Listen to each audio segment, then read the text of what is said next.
மேடையில் விட்டிருக்கும் திரைச்சிற்பிகளே, கலைச்சிற்பிகளே, விழாவில் கலந்து கொண்டு வந்திருக்கும் நண்பர்களே, பத்திரிகை சோழர்களே, ஊடக நண்பர்களே, உங்கள் அனைவருக்கும் என் பணிவான மாலை வணக்கத்தை மகிழ்வோடு தெரிவித்துக் கொள்கின்றேன். மொத்தத்தில் என்னவோ ஒரு உண்மை இந்த விழாவில் முழு வெளிச்சம் போட்டு காட்டத்தான் செய்கிறது. ஆம், கபாலி தந்த ரஞ்சித், கர்ணன் தம்பி மாரி செல்வராஜ் இருவரும் இந்த மேடையில். இந்த நிகழ்வை உண்மையிலேயே மாரி செல்வராஜை இந்த திரையுலகு தந்த தம்பி ராம் அவர்களையும் ரஞ்சித் அவர்களையும் ஆத்மார்த்தமாக வாழ்த்துகிறேன். இந்த பாடல்கள் எல்லாம் நான் ஒரு 10 தினங்களுக்கு முன்பாக தான் பார்த்தேன். என்ன ஒரு மேஜிக் வந்து சந்தோஷ் நாராயணனுக்கும் மாரி செல்வராஜாக்கும் ஒரு ஒட்டி பிறந்திருக்கிறது. செவியிலே செந்தேன் மழை, புவியிலே சந்தோஷ் நாராயணன் சங்கீத அலை என்பது போல் அங்கிங்கெனாதபடி எங்கும் பிரமாதமாக இந்த பாடல்கள் பட்டி தொட்டி எங்கும் பட்டொலி வீசி ஒலிக்கும்.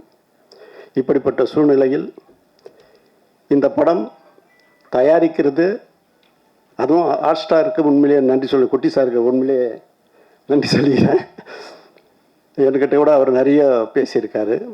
பட் அதுக்கு முதல் பொட்டு வந்து தம்பி மாரி செல்வராஜ் வச்சிருக்கிறார். எழுதி வைத்துக் கொள்ளுங்கள், இது மிக உயரிய படைப்பாகவும் கலைப்படைப்பாகவும் வசூல் சாதனை படைக்கக்கூடிய படைப்பாகவும் உருவாகும். அதில் எல்லளவும் மாற்றமில்லை. அப்படிப்பட்ட ஒரு சூழல் இந்த படம் உருவாகி இருக்கிறது.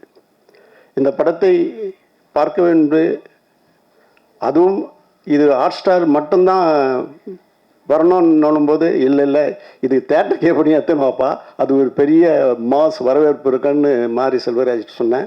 அந்த உந்துதலோ என்னவோ அவர் வந்து இந்த படத்தை வந்து திரையரங்கத்துக்கு எடுத்துன்னு வந்திருக்கிறாரு. உண்மையிலேயே என் எண்ணத்தை பூர்த்தி செய்த மாரி செல்வராஜுக்கு அகம் குளிர நெகிழும் மகிழ்வும் கலந்த மகிழ்ச்சியை தெரிவித்துக் கொள்கின்றேன். இந்த படம் மிக உயரிய கலைப்படைப்பாக இருக்கும். மாரி செல்வராஜை பற்றி எங்களுக்கு வந்து உண்மையிலேயே மிகப்பெரிய வரப்பிரசாதம், இந்த திரையில் கிடைத்த ஒரு பெரிய வரம், தவம் மாரி செல்வராஜ். இதுதான் என்னால் இப்பொழுது சொல்ல முடியும். காலம் உங்களுக்கு அதை அடையாளம் காட்டும் என்று சொல்லி விடைபெறுகிறேன். நன்றி, வணக்கம்.